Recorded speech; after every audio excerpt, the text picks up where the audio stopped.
भारतीय जनता पक्षाची पश्चिम महाराष्ट्र विभागीय बैठक आज सोलापूरमध्ये झाली। बैठकीला सोलापूर, पुणे, सांगली, सातारा आणि कोल्हापूर जिल्ह्यातील पदाधिकारी उपस्थित होते। मात्र सोलापूरचे 2 आमदार पक्षाच्या या महत्त्वपूर्ण बैठकीला अनुपस्थित होते। त्याची कार्यक्रम स्थळी दिवसभर चर्चा रंगली होती। सोलापुरातील पश्चिम महाराष्ट्र बैठकीत मार्गदर्शन करण्यासाठी खुद्द मुख्यमंत्री देवेंद्र फडणवीस येणार होते। मात्र काही कारणांमुळे फडणवीस येऊ शकले नाही। प्रदेशाध्यक्ष रवींद्र चव्हाण, मंत्री चंद्रकांत पाटील, जयकुमार गोरे, प्रदेश सरचिटणीस आमदार निरंजन डावखरे, प्रदेश सरचिटणीस राजेश पांडे, SIR महाराष्ट्र प्रभारी भगवानदास सबनानी, SIR प्रदेश संयोजक डॉक्टर किरीट सोमय्या हे उपस्थित होते। सोलापुरात पश्चिम महाराष्ट्राची विभागीय बैठक असून ही जिल्ह्यातील 2 आमदारांनी बैठकीला दांडी मारल्याचे दिसून आले। अक्कलकोटचे आमदार सचिन कल्याण शेट्टी आणि सोलापूर शहर मध्य मतदारसंघाचे आमदार देवेंद्र खोटे हे दोघे पक्षाच्या बैठकीला अनुपस्थित होते। विशेष म्हणजे दोन्ही आमदार मुख्यमंत्री देवेंद्र फडणवीस आणि पालकमंत्री जयकुमार गोरे यांच्या गुड बुक मधील मानले जातात। बैठकीच्या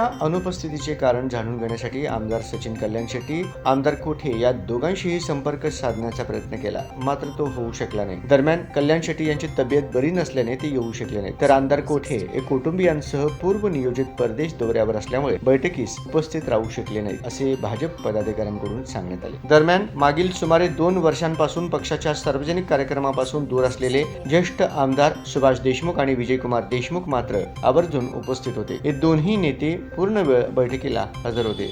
त्याची ही कुजबूज कार्यक्रमस्थळी होती।